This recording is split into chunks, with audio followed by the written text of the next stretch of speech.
નમસ્તે, જય માતાજી, જય શ્રી કૃષ્ણ મિત્રો. ચેનલ પર નવા હો તો લાઈક, શેર અને સબસ્ક્રાઈબ કરવા નમ્ર વિનંતી. અને આપનો થોડો કિંમતી સમય કાઢીને અંત સુધી બન્યા રહેજો. આજની વાર્તા ધરા નામની નાની છોકરીની છે. તો મિત્રો, આજની વાર્તા રડાવી દે તેવી છે. અંત સુધી બન્યા રહેવા નમ્ર વિનંતી. મારું નામ ધરા છે. પપ્પાનું નામ ધીરુભાઈ અને માતા હંસા ગૌરી. ખબર નહીં કેમ પણ મારા માતા પિતાનું એકનું એક સંતાન છું. છતાંય મારી મમ્મી મને કોઈના કોઈ કારણે મારતી અને પપ્પાને કહી ના દઉં એટલા માટે મને આઈસ્ક્રીમ ખવડાવતી અને પપ્પાને કંઈ જ ના કહેવા માટે કહેતી. એક દિવસ મમ્મીએ છૂટો ગ્લાસ માર્યો અને મને ખૂબ વાગ્યું. કોઈ કારણોસર મને મારા માતા પિતા મારા મામાના ઘરે મૂકી આવ્યા. ત્યાં પણ મારી સાથે રોજ અત્યાચાર થતો.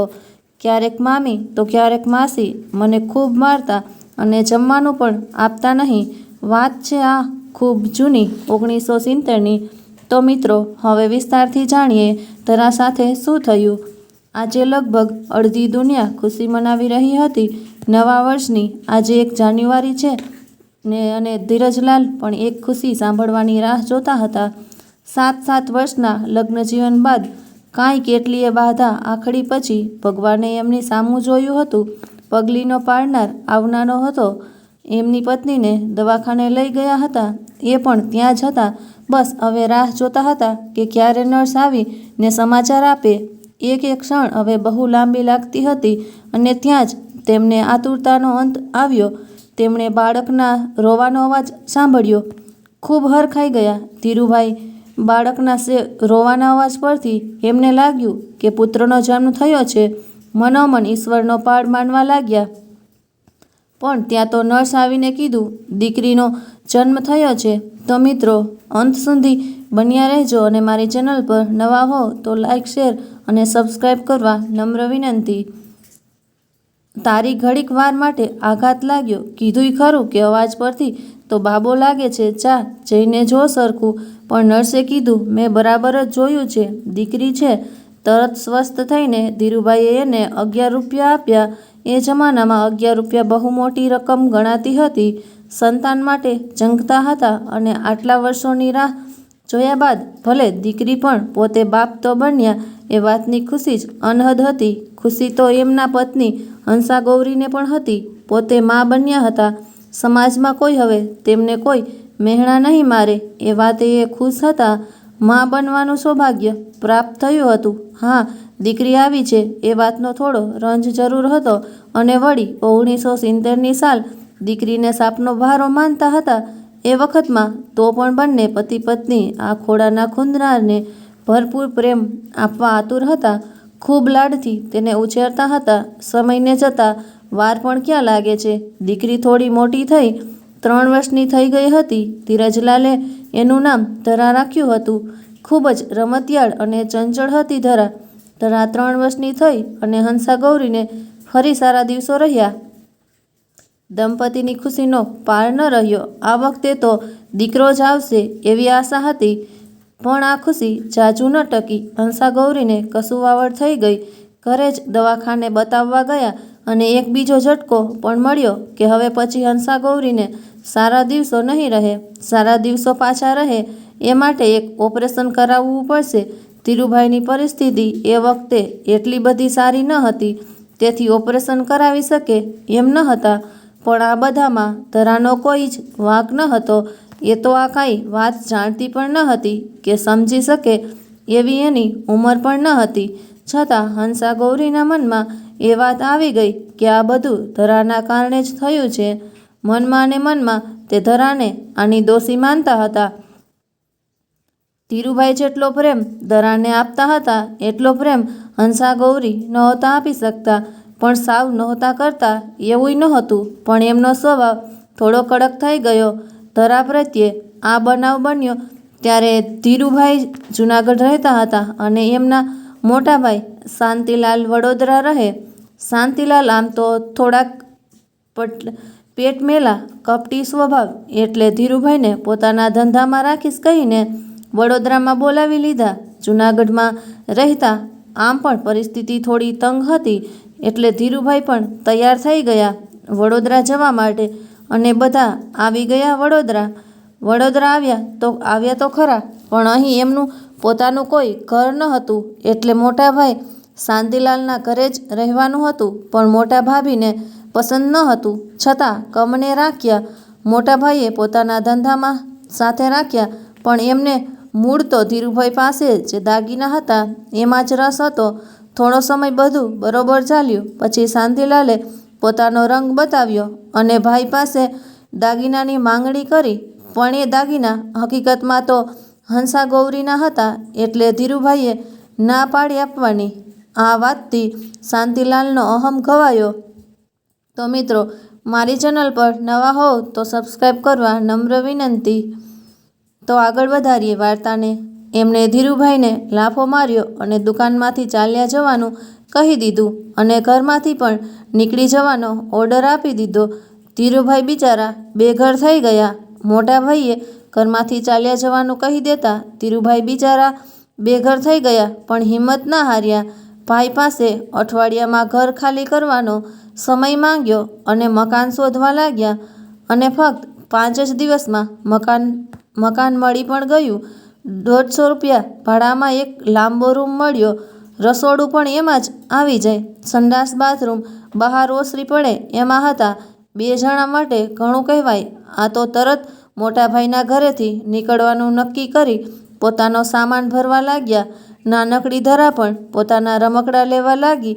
એક રેડિયો હતો નાનકડો, જે ધરાને ખૂબ ગમતો હતો. એમાં એ ગીત પણ સાંભળતી હતી. એ રેડિયો એક કાચના દરવાજાવાળા શોકેસમાં હતો. ધરાએ લેવા ગઈ. એનાથી પહોંચતું ન હતું, એટલે એ શોકેસના પહેલા ખાના પર પગ મૂકીને ઊંચી થઈને લેવા ગઈ અને શોકેસ ધરા બાજુ નમ્યો અને ધરા પડી. આખો શોકેસ એના ઉપર પડ્યો. કાચના દરવાજા અને શોકેસમાં રાખેલી બીજી ઘણી વસ્તુઓ પણ ધરા માથે. ધરાનો એક પગ જ બહાર દેખાતો હતો. જોરદાર અવાજ થતાં બધા એ રૂમમાં આવ્યા જ્યાં આ શોકેસ પડ્યો. ધીરુભાઈ અને હંસા ગૌરી એક ધબકારો ચૂકી ગયા. બધા ધરાને કેમ બહાર કાઢવી એ અવઢવમાં હતા. ધીરુભાઈને જલારામ બાપામાં અતૂટ શ્રદ્ધા. એ જલારામ બાપાનું નામ રટવા લાગ્યા હતા અને અચાનક એમને શું સૂઝ્યું. એમણે જઈ જલારામ બાપા બોલીને ધરાનો પગ દેખાતો હતો તે પગ પકડીને ધરાને ખેંચી બહાર. નાનપણમાં પાનની પિચકારીને પણ લોહી સમજીને ડરતી ધરા ખુદ આજે લોહી લુહાણ હતી. પળનોય વિલંબ કર્યા વગર ધરાને દવાખાને લઈ જવા રીતસર ધીરુભાઈ દોડ્યા. ધીરુભાઈની શ્રદ્ધા ફળી. કાચને કારણે શરીર પર ઘસરકા 1-2 જગ્યાએ કાચની કણી શરીરમાં ધસી ગઈ અને આ નાની નાની ઈજાઓ સિવાય કોઈ મોટી ગંભીર ઈજા ધરાને નહોતી થઈ. ડૉક્ટરની આ વાત સાંભળીને ધીરુભાઈના જીવમાં જીવ આવ્યો. પણ બીજી બાજુ ઘરે હંસા ગૌરી હજુ ઉચાટ જીવે હતા. 7 વર્ષ બાદ મા બન્યા હતા અને આજે પોતાની પુત્રીને આ હાલતમાં જોતા જ એ હતપ્રત થઈ ગયા હતા. ઘરના મંદિરમાં દીવો કરી એ પણ જલારામ બાપાને પ્રાર્થના કરવા લાગ્યા હતા. ઘા પર પાટાપિંડી કરી ઇન્જેક્શન આપીને ધરાને રજા આપી. ડૉક્ટરે અને દવા અને જમવામાં રાખવાની પરેજીને સૂચના લઈને ધીરુભાઈ ધરાને લઈને ઘરે આવ્યા. ધરાને હેમખેમ જોઈને હંસા ગૌરી પણ બાપાને પગે લાગી ધરાને તેડીને વહાલ કરવા લાગ્યા. ધરાની પરિસ્થિતિ જોતા શાંતિલાલે આજનો દિવસ રોકાઈ જવાનું કીધું અને ધીરુભાઈ પણ એ વાત માનીને તે દિવસ રોકાઈ ગયા. બીજે દિવસે તેમણે સામાન ફેરવવાનું શરૂ કર્યું. સામાન આમ તો ખાસ કાંઈ ક્યાં હતો જ. જૂનાગઢથી લાવેલા 2 નાના અનાજ ભરવાના પીપળા અને 2 પેટી કપડાં અને ગોદડા અને 1 થેલીમાં ધરાના રમકડા અને કપડાં અને હા, પેલો રેડિયો પણ ખરો. આવી તો ગયા નવા મકાનમાં, પણ કામ તો કંઈ હતું નહીં ધીરુભાઈ પાસે. મકાનનું ભાડું, ઘર ખર્ચ, ધરાની દવા પણ કરવાની હતી અને આવકમાં મીંડું. કેમ થશે આ બધું? ધીરુભાઈ ખૂબ મૂંઝાતા હતા. મોટાભાઈ સાથે રહેતા હતા ત્યારે 1-2 મિત્ર બન્યા હતા ધીરુભાઈના અને જૂનાગઢ નોકરી કરતા હતા ત્યારે હંસા ગૌરીએ 100-150 જેટલા રૂપિયા બચાવ્યા હતા. એ પૈસામાંથી ધીરુભાઈ ધરાની દવા લાવ્યા અને બાકીના પૈસા ધરા માટે દૂધ લાવવા રાખ્યા. સમય એ હતો કે ધરાને દવા અને એને દૂધ સાથે થોડું ખવડાવી દેતા, પણ બંને પતિ પત્ની સાવ ભૂખ્યા સૂઈ જતા અને બહુ ભૂખ લાગે તો થોડી સિંગ ખાઈ લેતા. પણ ધરા આ બધી વાતથી અજાણ હતી. પોતાની બાળ સહજ મસ્તીમાં જ રમતી હતી. આ બાજુ ધીરુભાઈ કામ મેળવવા સંઘર્ષ કરતા હતા. ધીરુભાઈની હાલતની જાણ એમના પેલા 2 મિત્રોને થઈ. એ એમની મદદે આવ્યા. ધીરુભાઈને નોકરી કરવાના બદલે પોતે જ કામ કરે એ સલાહ આપી અને એમાં મદદ પણ કરવા તૈયાર થયા. ધીરુભાઈ જૂનાગઢમાં એક ટ્રાન્સપોર્ટ કંપનીમાં કામ કરતા હતા અને અહીં વડોદરામાં મોટાભાઈની ખુદની એક ટ્રાન્સપોર્ટ કંપની હતી. એટલે એ કામ ધીરુભાઈને સારું ફાવતું હતું. પોતે અત્યારે કંપની તો ખોલી શકે એમ ન હતા, એટલે છૂટક દલાલી શરૂ કરી. મતલબ ટ્રાન્સપોર્ટ કંપનીને માલ ભરવા માટે એક જગ્યાએથી માલ બીજે લઈ જવા માટે ટ્રકની જરૂર પડે અને ટ્રકવાળાને માલ ભરવા માટે આવા ટ્રાન્સપોર્ટ કંપનીની જરૂર હોય તો આ બેય એને એકબીજા સાથે મેળવી આપવાના અને એનું એમને કમિશન એટલે કે દલાલી મળે. જો કે આ કમિશન ઘણું ઓછું હોય, પણ પેલી કહેવત છે ને, નહીં મામા કરતાં કાણો મામો શું ખોટો. સાવ કામ ન હતું એના કરતાં આ કામ શું ખોટું, એમ વિચારીને ધીરુભાઈએ દલાલી શરૂ કરી. શાંતિલાલથી આ સહન ન થયું. એમને એમ હતું કે ધીરુથી અહીં કાંઈ થશે નહીં અને એ માફી માંગતો આવશે મારી પાસે અને મારું જ ધાર્યું થશે. પણ અહીં એમની ગણતરી ઊંધી પડી. એટલે એ ટ્રકવાળાઓને ધમકાવવા લાગ્યા કે ધીરુભાઈ પાસે માલનું પૂછવા નહીં જવાનું. ફરી ધીરુભાઈને ફટકો પડ્યો. ત્યાંના લોકલ ટ્રકવાળા તેમની પાસે જતા જ ન હતા. હા, બહારથી માલ ભરીને આવતા ટ્રકવાળાનું કામ ધીરુભાઈ કરી શકતા હતા અને એ ખૂબ ધગશથી પ્રામાણિકતાથી પોતાનું કામ કરતા હતા. પછી તો શું, લોકલ ટ્રકવાળા અને બીજી ટ્રાન્સપોર્ટવાળા પણ ધીરુભાઈને કામ આપવા લાગ્યા અને ધીરુભાઈના જીવનની ગાડી ધીમે ધીમે ચાલવા લાગી. ધરા હવે સ્કૂલે જવા જેવડી થઈ ગઈ હતી, પણ ધીરુભાઈને હજી કામ મળવાની શરૂઆત જ હતી. એટલે ધરાને સરકારી નિશાળમાં બેસાડી. મન તો નહોતું માનતું ધીરુભાઈનું, પણ પરિસ્થિતિ આગળ એ મજબૂર હતા. પણ ધરા ભણવામાં હોશિયાર નીકળી. તરત શીખી જતી જે એને શીખવાડવામાં આવતું એ. ધરા એમ કરતાં 3જા ધોરણમાં આવી. સ્કૂલ સરકારી જરૂર હતી, પણ ત્યાં પણ સંગીત, નાટક, રમતગમત જેવી દરેક ઇતર પ્રવૃત્તિ કરાવતા હતા. એમાં ધરાને એક નાટકમાં રાખવામાં આવી. એનું પાત્ર હતું રાજસ્થાનના મહારાણા ઉદયના બાળપણનું. ખૂબ સુંદર રીતે રજૂ કર્યું ધરાએ. અને ત્યાર પછી ધરાને નાટકમાં કામ કરવું ખૂબ ગમવા લાગ્યું. જાણે એક શોખ બની ગયો એનો. પણ ધરાનું નસીબ કાંઈક બીજું જ હતું. ધીરુભાઈ નાનકડી ધરાને ખૂબ જ પ્રેમ કરતા હતા. એની દરેક ઈચ્છા પૂરી કરતા હતા. નાટકમાં ધરા હતી ત્યારે એના વાળ સરસ લાંબા હતા, પણ ધરાને નાટકના પાત્રમાં સાવ ટૂંકા વાળ માટે નકલી વાળ પહેરાવ્યા હતા. ત્યારથી ધરાને ટૂંકા વાળનું મન થયું હતું. એણે એના પપ્પા ધીરુભાઈને કીધું પણ ખરું, પણ એના મમ્મી હંસાગૌરીએ ના પાડી હતી. પણ એક દિવસ ધીરુભાઈ એને ઘરે કીધા વગર બહાર લઈ ગયા અને ઘરે આવ્યા. બાપ દીકરી તો હંસાબેન તો જોતા જ રહી ગયા. ધરાના વાળ કાપેલા હતા, જાણે એ વખતના વડાપ્રધાન શ્રી ઇન્દિરા ગાંધી જોઈ લ્યો. એ દિવસે ધરાને જોઈને હંસાબેન ખૂબ રડ્યા હતા. કમર સુધી પહોંચતા લાંબા વાળ કપાવીને આવી હતી ધરા. જ્યારે બીજી બાજુ ધરા ખૂબ જ ખુશ હતી. પહેલેથી પપ્પા બાજુ તો ઢળેલી હતી જ ધરા, પણ હવે તો પપ્પા એના માટે હીરો બની ગયા અને મમ્મીથી આમ પણ પહેલાં એટલી નજીક તો હતી નહીં. મા દીકરી વચ્ચેની જગ્યા થોડી વધુ મોટી થતી ગઈ. ધરાની ખુશીની સાથે સાથે ધીરુભાઈની આવક પણ વધતી હતી. રસ્તા પર ઊભા રહીને દલાલી કરતાં હવે એક નાનકડી દુકાન ભાડા પર લીધી હતી. હંસાગૌરીનું સોનાનું મંગળસૂત્ર વેચીને એક ટેલિફોન પણ લઈ લીધો હતો. ટ્રાન્સપોર્ટ કોન્ટ્રાક્ટર અને કમિશન એજન્ટ બની ગયા હતા ધીરુભાઈ. ભગવાનની દયાથી સારી એવી કમાણી થતી હતી. એટલે ધીરુભાઈએ ધરાને સરકારી સ્કૂલમાંથી ઉઠાડી વડોદરાની સારી ગણાય એવી સ્કૂલમાં ભણવા બેસાડી. નવી સ્કૂલ, નવો યુનિફોર્મ, નવા મિત્રો. ધરા ખૂબ ખુશ હતી નવી સ્કૂલમાં જઈને. અહીંયા પણ ધરાને અભ્યાસ ઉપરાંત અન્ય પ્રવૃત્તિ મળી ગઈ. નવી સ્કૂલમાં સંગીત પણ શીખવાડાતું હતું અને સીવણ પણ. વક્તૃત્વ સ્પર્ધા પણ યોજાતી હતી અને આ નવી શાળામાં તો નાસ્તા માટેની કેન્ટીન પણ હતી. ધરા સંગીત શીખી સીવણમાં પણ રસ લેતી હતી, પણ એને સૌથી વધુ વક્તૃત્વમાં ભાગ લેવો ગમતું હતું. શરૂઆતમાં તો ભાગ લેતી પણ એનો નંબર ન આવતો, પણ પછી એને સમજ પડવા લાગી કે કઈ રીતે લખવું અને શું બોલવું. પછી તો સમય એવો આવ્યો કે ત્યાંના સર અને પ્રિન્સિપાલ પણ સામેથી ધરાનું નામ સૂચવવા લાગ્યા. ધરા હંમેશા પહેલો અથવા બીજો નંબર લઈને જ આવતી. કોઈ કોયડો હોય કે ઉખાણું, ધરાને પહેલાં પૂછવામાં આવતું અને ધરા એનો જવાબ પણ આપતી. ધરા સંગીત શીખવામાં પણ રસ ધરાવતી હતી. એકવાર એક ગઝલ ગાવા માટે ધરાની પણ પસંદગી થઈ. ગઝલ હતી શ્રી જલન માત્રીની. તકદીર ખુદાએ લખી પણ ગમી નથી. પણ ત્યારે ધરાને ક્યાં ખબર હતી કે આ ગઝલ આગળ જતાં એની સૌથી ફેવરિટ ગઝલ બની જશે.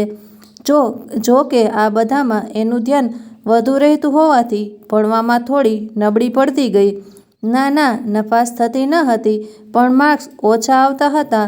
ધરાના પપ્પા થોડો ઠપકો આપતા હતા અને મમ્મીનો ગુસ્સો 7મા આસમાને પહોંચતો હતો ધરાના માર્ક્સ જોઈને.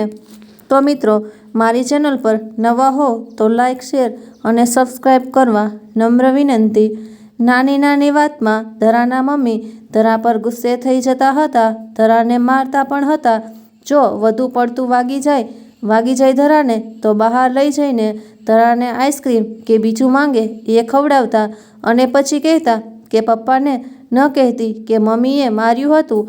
નાનકડી ધરા આ લાલચથી માની પણ જતી. પણ એકવાર હંસાગૌરીએ ગુસ્સામાં ગ્લાસનો ઘા કર્યો ધરા પર અને ધરાને બે આંખની વચ્ચે નાક પર ગ્લાસનો કાંઠો વાગ્યો. લોહી નીકળવા લાગ્યું અને હવે હંસાગૌરી ગભરાયા. ધીરુભાઈનો સ્વભાવ આમ તો ખૂબ જ ગરમ. હવે શું જવાબ આપવો ધીરુભાઈને? ઝટપટ ધરાને ઘા પર હળદર લગાડી ને લોહી નીકળતું બંધ કર્યું અને પહેલાંની જેમ જ ધરાને બહાર લઈ ગયા. આઈસ્ક્રીમ ખવડાવ્યો. ધરાને નેઇલ પોલિશ ખૂબ ગમતી તો એ પણ લઈ દીધી અને પપ્પાને મમ્મીએ માર્યું છે એમ ન કહેવાનું કહી દીધું. ફરી એકવાર ધરા માની ગઈ અને પપ્પા એ પૂછ્યું તો કીધું કે રમતા રમતા પડી ગઈ. પણ પછી તો જાણે આ એક ક્રમ થઈ ગયો. ધરા માર ખાતી અને પછી એને આઈસ્ક્રીમની લાંચ પણ ખવડાવવામાં આવતી. ધરા પોતાની પસંદગી પ્રમાણે પોતાની નાની વસ્તુ પણ લઈ શકતી, જેમ કે હાથમાં પહેરવા માટે બંગડી કે પાટલા, નેઇલ પોલિશ, ચંપલ કે પછી પોતાના કપડાં. બધું જ એની મમ્મી જે લઈ આવે અથવા એની મમ્મી જે પાસ કરે એ જ ધરા પહેરી શકતી હતી. ધરાના પપ્પા આ વાતથી અજાણ હતા. એ ધરાને ભણવા માટે જરૂર ખીજાતા હતા, પણ પ્રેમ પણ એટલો જ કરતા હતા. સ્કૂલમાં કેન્ટીનમાં એ વખતે 50 પૈસામાં સમોસા મળતા હતા. ધરાને ખૂબ મન થતું હતું એ સમોસા ખાવાનું. એકવાર એણે એના પપ્પાને કીધું કે પપ્પા, મારે સમોસું ખાવું છે, સ્કૂલમાં ખૂબ સરસ મળે છે. પણ ધીરુભાઈ એ ના પાડી. ધરા સમજી ન શકી કે કેમ પપ્પાએ એની સાવ મામૂલી માંગણીમાં ના પાડી. પણ હકીકતમાં ધીરુભાઈને લગ્નના 7 વર્ષ બાદ ધરા મળી હતી એટલે ખૂબ લાડકી હતી અને એમનો જીવ પણ બહુ ટૂંકો હતો. ધરાને લઈને એ ધરાને એકલી ક્યાંય જવા પણ નહોતા દેતા, સ્કૂલના પ્રવાસમાં પણ નહીં. અને ધરા સ્કૂલમાં મળતા સમોસા ખાય એ પણ જરાય પસંદ ન હતું. કોને ખબર કેવા હોય સમોસા? મારી ધરાને કાંઈ થઈ જાય તો? એ ડર હતો એમને અને એટલે જ તો ધરાએ કીધું. એના 3 દિવસ પછી રવિવાર હતો ત્યારે ધીરુભાઈ સ્કૂલમાં મળે એનાથી તો ઘણા મોટા સમોસા ઘરે લઈને આવ્યા. ધરા તો નાચી ઉઠી સમોસા જોઈને. ત્યારે ધીરુભાઈએ એને કીધું કે બેટા, તારે જ્યારે ખાવા હોય ત્યારે મને કહેજે, હું આવા જ મોટા મોટા સમોસા લાવી દઈશ, પણ સ્કૂલમાં મળતા એ સમોસા કેવા હોય કોને ખબર, એ નથી ખાવાના તારે. અને પછી તો ધરા માની ગઈ. અને પછી તો જાણે ધીરુભાઈનો આ નિત્યક્રમ થઈ ગયો. દર રવિવારે સમોસા, જલેબી, ગાંઠિયા અને બીજું ઘણું એમ અલગ અલગ નાસ્તો આવવા માંડ્યો ઘરમાં. ધરા હવે મોટી થઈ ગઈ હતી, 9મા ધોરણમાં આવી હતી. ઘરમાં હંસા ગૌરીનો ક્રમ હજી એ જ હતો. અને એકવાર હંસા ગૌરી ન બોલવાનું બોલી બેઠા. ધરાને નાનકડી અમથી વાતમાં એમણે ધરાને ગુસ્સામાં કહી દીધું, "નભાઈ છે તું, ભગવાનને ભાઈ આપ્યો એ નહીં, ભરખી ગઈ તું." ધરાને દિલમાં ખૂંચ્યા આ શબ્દો ખૂબ આઘાત લાગ્યો. એને લાગ્યું જાણે સાવ એકલી છે એ. માના મનમાં કેટલી કડવાટ છે એના માટે. એમ આજે સમજી કેમ મમ્મી એને આટલું મારતી હતી એનું કદાચ આ જ કારણ છે એમ સમજાયું એને. ટીનેજની હતી ધરા. સારું નરસાનું ભાન ન હતું, પણ મમ્મીના આ શબ્દોથી ખૂબ ડઘાઈ હતી. દિવસ રાત આ શબ્દો એના કાનમાં ગુંજ્યા કરતા હતા. પહેલાં તો મોટા બાપુ શાંતિલાલના દીકરાઓની અપેક્ષા જ જોઈ હતી ધરાએ. એના આ પિતરાઈ ભાઈઓ ક્યારેય ધરા પાસે રાખડી પણ બંધાવતા ન હતા. દર વર્ષે ધરા તૈયાર થઈને હોંશે હોંશે રાખડી લઈને પહોંચી જતી. અને દર વર્ષે તેના આ ભાઈઓ ચોખ્ખી ના પાડી દેતા. એક કહેતો, "મેં મારી બેન પાસે બંધાવી લીધી." બીજો કહેતો, "મેં પાડોશીની ફલાણી બેન પાસે બંધાવી લીધી." તો ત્રીજો કહેતો, "મને આવા વેવલા વેડા પસંદ નથી, હું કોઈ પાસે રાખડી બંધાવતો જ નથી." અને ધરાના ભાભુ શાંતિલાલના પત્ની તો હદ કરતા. એ કહેતા હતા કે ધરા તો પૈસા લેવાની લાલચે રાખડી બાંધવા આવે છે. આ બધું તો ધરા સાંભળીને બેઠી જ હતી, પણ એને એટલું દુઃખ નહોતું લાગ્યું જેટલું એને મમ્મીના આ શબ્દોથી લાગ્યું. એના મનમાં કંઈ કેટલું તોફાન ઉઠી રહ્યું હતું. મસ્તી કરતી, હસતી રહેતી ધરા ઉદાસ રહેવા લાગી હતી. પપ્પા સામે નોર્મલ રહેતી, પણ બાકી. અને ધરા જ્યાં રહેતી હતી ત્યાં શેરીમાં એક છોકરો પણ આ નોટિસ કરતો હતો. ધરામાં આવેલું આ પરિવર્તન એની નજરમાં આવી ગયું હતું. એણે ધરાને પૂછ્યું કે શું થયું, કેમ આમ રહે છે, મને કહી શકે છે. તું કાંઈ પ્રોબ્લેમ હોય તો કહે, એનો રસ્તો કાઢીશું આપણે. અને ભોળી ધરા ઘરની વાત એને લખીને કહી બેઠી. એ પણ ન વિચાર્યું કે એ કેમ પૂછે છે, એને શું લેવા દેવા મારી કોઈ પણ વાતથી.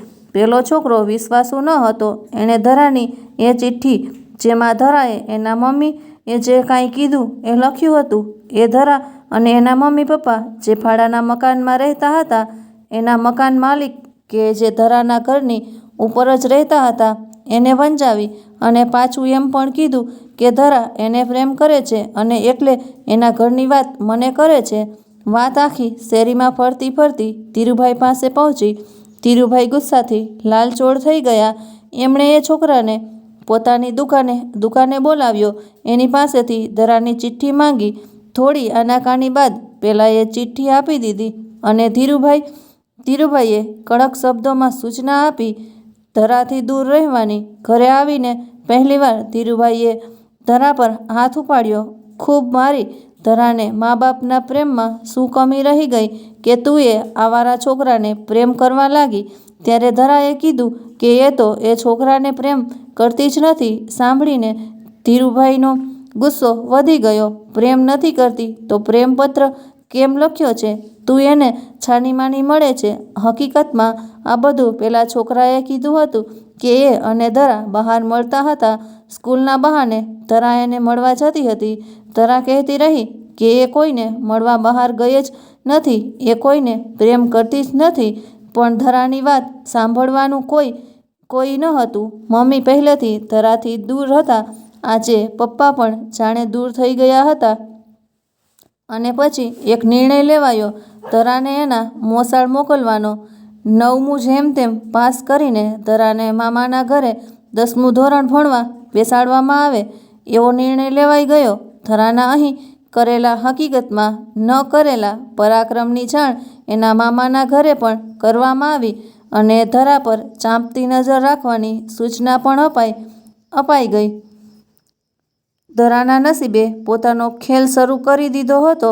ધરા મામાના ઘરે આવી ગઈ. અહીં એના માસી કે જેમણે લગ્ન નહોતા કર્યા, કુંવારા જ હતા, એ એક પ્રાથમિક શાળામાં શિક્ષક હતા.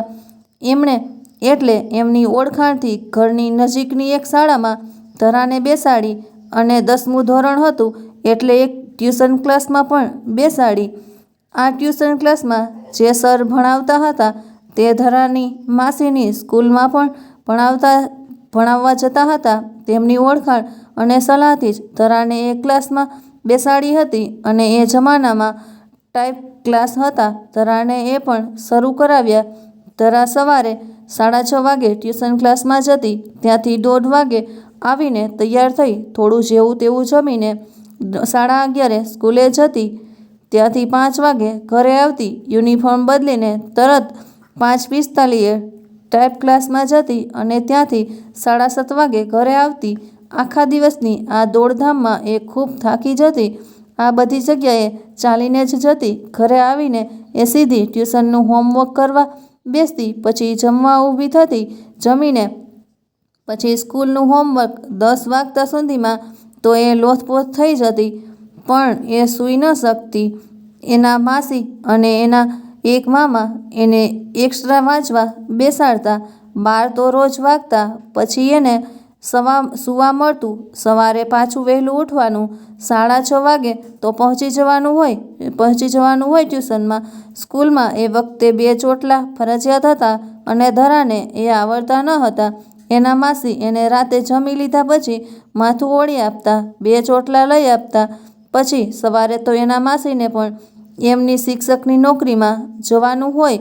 ભલે એ 7 વાગે નીકળતા ઘરેથી, પણ સવારે ધરા જાય ત્યારે તો એ રાતના લીધેલા 2 ચોટલાને ઉપરથી થોડા સરખા કરીને જતી હતી. આખા દિવસની આ દોડાદોડીમાં ધરા ખૂબ થાકી જતી. ઉપરથી આ થાકને કારણે થોડી ધીમી ચાલે અને 5 મિનિટ પણ મોડી પહોંચે ઘરે તો એનું આવી જ બનતું. મહિના ટોણાનો વરસાદ શરૂ થતો. એના પર જે ભૂલ એણે કરી જ નહોતી એના વિશે એને ખૂબ સંભળાવવામાં આવતું હતું. 10:30 થઈ 11ની વચ્ચે જે થોડુંક જમી હોય એ જ સ્કૂલમાં મમરાનો ડબ્બો ક્યારેક આપવામાં આવતો એને. બાકી જો આ રીતે મોડી પડી હોય તો રાતનું જમવાનું કેન્સલ કરવામાં આવતું એનું. અને ધરા બિચારી એના પપ્પા મમ્મીને યાદ કરતી રોતી સૂઈ જતી. ઘરમાં ટીવી તો હતું પણ ધરાને એ જોવાની મંજૂરી ન હતી. એ જમાનામાં ટીવી એક શટર સાથેના બોક્સમાં આવતું. ધરાના મામાએ શટર બંધ કરી ત્યાં અત્યારે ફ્રીજના દરવાજામાં આવે છે એવું લોક એમાં પણ આવતું હતું. એ લોક મારીને ચાવી સાથે લઈને પોતાની દુકાને જતા. રાતે જ્યારે આવે ત્યારે ધરાને રસોડામાં વાંચવા બેસાડવામાં આવતી અને ઘરના બાકીના બધા ટીવી જોતા હતા. એક જેલથી કમ નહોતું આ વાતાવરણ અને ધરા જાણે કે એક કેદી હતી જે વગર કોઈ વાંકે સજા ભોગવી રહી હતી. આ બધામાં ધરાનું મન ભણવામાં ક્યાંથી લાગે? એમાં એને ખબર પડી કે એની સ્કૂલમાં ટેબલ ટેનિસ શીખવાડે છે. જાણીને થોડી ખુશી થઈ અને એ પણ ટેબલ ટેનિસ શીખવા પહોંચી. વ્યાયામના તાસમાં એ ટેબલ ટેનિસ શીખતી. પહેલેથી જ એને આવી ઇત્તર પ્રવૃત્તિ ગમતી જ હતી. થોડા જ સમયમાં એને ખૂબ સરસ ટેબલ ટેનિસ રમતા આવડી ગયું. હવે તો એ બીજી દરેક વિદ્યાર્થીનીને હરાવી દેતી હતી. તેની આ આવડત જોઈને એના સર એની સામે રમતા. ધરા હવે એમની સામે પણ જીતવા લાગી. સર એને શાબાશી આપતા અને પછી નક્કી કર્યું સ્કૂલના પ્રિન્સિપાલ અને ટેબલ ટેનિસના સરે કે ધરાને ઇન્ટર સ્કૂલ ટેબલ ટેનિસ ચેમ્પિયનશિપમાં મોકલવી. આ સમાચાર ધરા માટે ખૂબ ખુશીના હતા. ઝૂમી ઉઠી મનમાં તો ધરા, પણ તેને ખુશી ઝાઝી ન ટકી. સ્કૂલમાંથી આ બાબતની જાણ તેના વાલી તરીકે તેની માસીને કરવામાં આવી અને ઘરમાં જાણે ધરતીકંપ આવ્યો. મામા અને માસી વરસી પડ્યા ધરા પર. ન જાણે કાંઈ કેટલુંય સંભળાવ્યું ધરાને. ટેબલ ટેનિસ રમવા જવાના બહાને તારો પેલા આવારા છોકરા સાથે ભાગી જવાનો પ્લાન છે. બાપની આબરૂના ધજાગરા કરવા નીકળી છે. આના કરતાં તો બેન હંસાગૌરી વાંચણી હોત તો સારું થાત, વગેરે વગેરે કાંઈ કેટલાય વ્યંગબાણ છૂટ્યા. ધરા પર અને ફરી ધરા હિબકે ને હિબકે રોતી રહી, ગરગરતી રહી કે એને કોઈ છોકરા સાથે કાંઈ જ સંબંધ નથી. પણ અહીં પણ એનું સાંભળનાર કોઈ જ નહોતું. વાત ધીરજલાલને કહેવામાં આવી, પણ ધીરજલાલ ધરાને 10 તો પાસ કરાવવા માંગતા જ હતા. એટલે ધરાનો અભ્યાસ બંધ કરવાની ધરાના મામાની વાત ધીરુભાઈએ નકારી કાઢી. પણ હવે ધરાને બહાર ક્યાંય એકલી ન જવા દેવી એ નક્કી થયું અને ધરાની સ્કૂલ બંધ કરાવવામાં આવી. ફક્ત ટ્યુશન ક્લાસ અને ટાઈપ ક્લાસ શરૂ રાખવામાં આવ્યા અને ત્યાં પણ હવે ધરાના મામા એને તેડવા અને મૂકવા જતા હતા. આમ તો આ પરાણે માથે આવી પડેલી ડ્યુટી ધરાના મામાને જરાય પસંદ ન હતી. પણ ધીરજલાલ જમાઈ થાય, બનેવી થાય અને ધરાના નાનાજીના અવસાન બાદ ધીરજલાલને ઘણી ફરજો નિભાવી હતી. એક સમયે એ જમાઈના બદલે દીકરો બનીને ઊભા રહ્યા હતા અને એ રીતે એમનું ખૂબ જ માન હતું પોતાની સાસરીમાં. એટલે ન છૂટકે કરવું જ પડે એમ હતું. એટલે ધરાના મામા આ જવાબદારી પૂરી કરી રહ્યા હતા. શાળા છૂટી જતાં ધરાના ભણતરમાં વાંધો ન આવે એટલે ધરાના માસીની શાળામાં ભણાવતા સર, જે ધરાના ક્લાસમાં પણ ભણાવતા હતા, એ સર હવે ધરાને ઘરે જ પણ ભણાવવા આવવા લાગ્યા. જોકે એમને ઘરે ભણાવવા આવવા માટે ધરાના માસીએ જ કીધું હતું. જોકે આ સર ખૂબ જ સમજુ હતા. ધરાના માસી અને મામા કરતાં વધુ કોઠાસૂઝ ધરાવતા હતા. ભલે ધરાના માસી એમને બધી વાત ન કીધી હોય, પણ એ ધરાના ચહેરાને વાંચી શક્યા હતા અને એટલે જ ધરાને ખૂબ પ્રેમથી, જાણે ધરા એમની જ દીકરી હોય એ રીતે સમજાવીને એને બધું શીખવતા હતા. બીજી બાજુ ધરા પણ એમનો આ લાગણીશીલ વ્યવહાર મહેસૂસ કરતી હતી. એને એના પપ્પાની વધુ યાદ આવતી હતી. છેલ્લા થોડા સમયથી એની સાથે આ બધું જે બની રહ્યું હતું એમાં આ સરનો હેતાળ સ્વભાવ જાણે મુરઝાયેલો છોડને માવજત આપતું જળ અને ખાતર હોય એમ પુરવાર થતું હતું. ધરાના મુરઝાયેલા દિલ ને લાગણી ભીની હૂંફ મળી રહી હતી. ધરા ધીમે ધીમે સ્વસ્થ થઈ રહી હતી. હવે ધરા અભ્યાસમાં ધ્યાન આપી શકતી હતી. સર જે સમજાવતા હતા ધરા જલ્દી સમજી જતી હતી. સરે ધરાનું મન જાણવાની કોશિશ કરી. પ્રેમથી ધરાને જરા પણ દુઃખ ન લાગે એ રીતે સરે ધરાને બધું પૂછ્યું, સચ્ચાઈ જાણી. સર એ ધરાની વાતમાં ભરોસો કર્યો. એ જ ધરાને ખૂબ ગમ્યું. બાકી તો કોઈ ધરાની વાત સાચી માનવા જ તૈયાર નહોતું. ધરાનું મન જાણે હળવું થઈ ગયું. કોઈ તો હતું જે એને સાચી માનતું હતું, એની વાત સાચી માનતું હતું. સર એ ધરાને ખાતરી આપી કે બધું સરખું થઈ જશે. બસ તું ભણવામાં ધ્યાન આપ અને આ બોર્ડની પરીક્ષામાં પાસ થઈ જા. સરની વાત સાંભળીને ધરાને થયું કે કદાચ સર સાચું કહે છે. પપ્પાનો ભરોસો પાછો જીતવા માટે એણે પાસ થવું જરૂરી છે. અને પછી તો ધરા મન લગાવીને ભણવા લાગી. પરીક્ષાની તૈયારી પણ કરવા લાગી. પણ મનથી હળવી થયેલી ધરા માટે એટલું સહેલું ક્યાં હતું? ધરાના મોટા મામા પરણેલા હતા અને એટલે એમને 2 દીકરા હતા. બંને નાના મોટો દીકરો 1.5-પોણા 2 વર્ષનો અને નાનો દીકરો તો હજી બસ 5-6 મહિનાનો. પહેલાં તો સ્કૂલે જતી હતી ધરા, એટલે ઘરમાં વધુ સમય જ ક્યાં આપી શકતી.